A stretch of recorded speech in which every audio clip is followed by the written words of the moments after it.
इस मौनी अमावस्या का।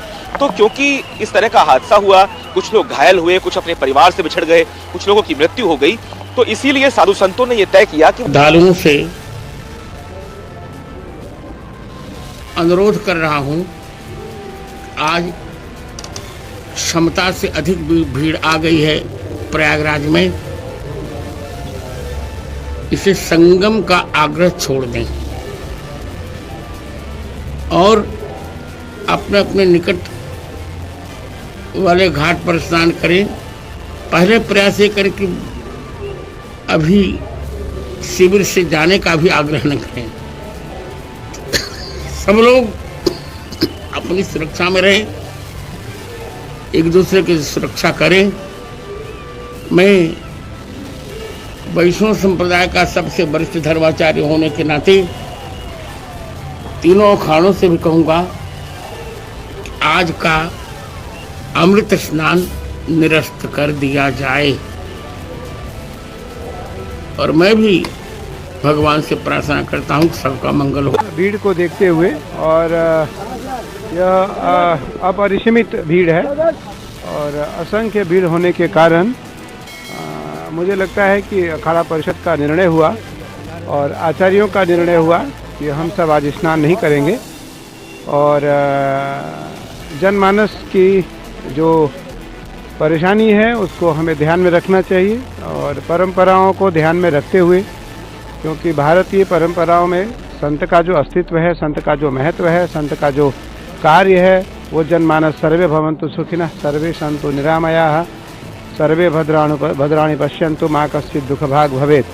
हम सभी को भद्र देखें, सभी के बारे में भद्र सुने, सभी के बारे में भद्र सोचें, उसको ध्यान में रखते हुए आज इस स्नान को वर्जित किया गया। इस स्नान को हमने स्नान करने से स्वयं को रोका और सभी अखाड़ों ने स्वीकृति दी और सब अखाड़ों ने इसको स्वीकार किया। तो हम बसंत पंचमी का स्नान से हमारी बात चल रही है, वार्ता चल रही है। नहीं देखिए, समय बीता नहीं है, अभी पूरा समय है, पूरी रात बाकी है, समय नहीं बीता है। इसलिए पूरा प्रयास किया जा रहा है कि हम रात को भी स्नान करेंगे, क्योंकि आज मौनी अमावस्या है। तो इसीलिए अभी समय बहुत है और पूरा प्रयास है कि सभी संतों का, सभी नागाओं का स्नान होगा।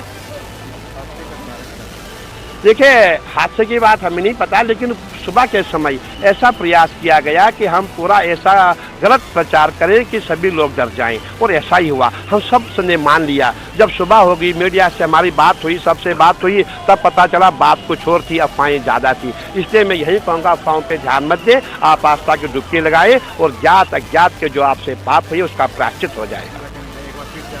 मैं पुनः एक बार जितनी भी जनता है सबसे अपील करना चाहूँगा कि आप संगम की ओर ज़्यादा मत दौड़ें।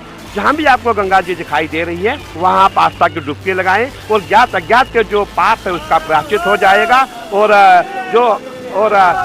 ज्ञात अज्ञात का जो पाप है उसका प्रायश्चित हो जाएगा और आप 2025 के जो है महाकुंभ के साक्षी बनेंगे।